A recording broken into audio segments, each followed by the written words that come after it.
সিলেটে প্রধানমন্ত্রী তারেক রহমান সাহেব ফ্যামিলি কার্ড বিতরণের সময় বলেছেন যে বর্তমান সরকারের আমলে সংবাদপত্রে সরকারের পক্ষে বিপক্ষে লিখতে কেউ ভয় পায় না।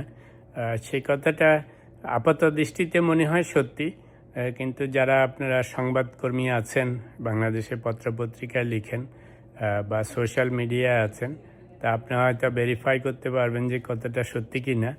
হ্যাঁ, যদি সরকারিভাবে কেউ কোনো রকমের হেনস্থা হন, কোনো কিছু প্রকাশ করার জন্য লিখতে পারেন, সেটা সোশ্যাল মিডিয়া হোক, প্রিন্ট মিডিয়া হোক, নিউজ মিডিয়া হোক, জানার জন্য আগ্রহী। তবে আমার কাছে মনে হয় এখন পর্যন্ত ফ্রিডম অফ নিউজ মিডিয়া আছে।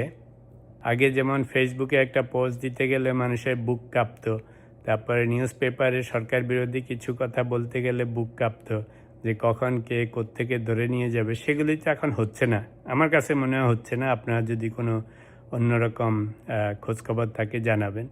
আরেকটা, অনেকে রিপোর্ট করেছেন যে হাই কমিশনে যখন পাসপোর্ট পাওয়ার জন্য বা পাসপোর্টে নো ভিসা লাগানোর জন্য যেত, তো সেই ক্ষেত্রে এমবাসির থেকে আপনার ফেসবুকের আইডি চাইতো, পাসওয়ার্ড চাইতো চেক করার জন্য যে আপনার সরকারি দলের বিরুদ্ধে বা শেখ হাসিনাদের বিরুদ্ধে কিছু বলেন কিনা, লিখেন কিনা। তো এই জিনিসটা রিসেন্টলি আর কোনো খবর পাই নেই।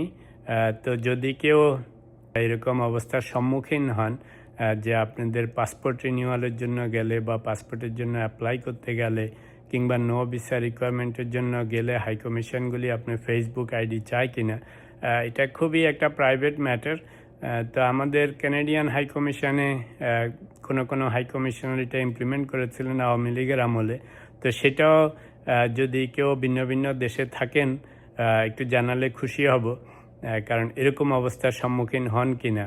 তো সরকার প্রধান যখন বাইরে বলেন যে সংবাদপত্রে পক্ষে বিপক্ষে মত প্রকাশ করতে পারতেছে, কোনো অসুবিধা হচ্ছে না, তো সেটা যেমন খুশির খবর, সাথে সাথে আমরা এটাও চাই যে মানুষের ব্যক্তি স্বাধীনতা বজায় থাকুক।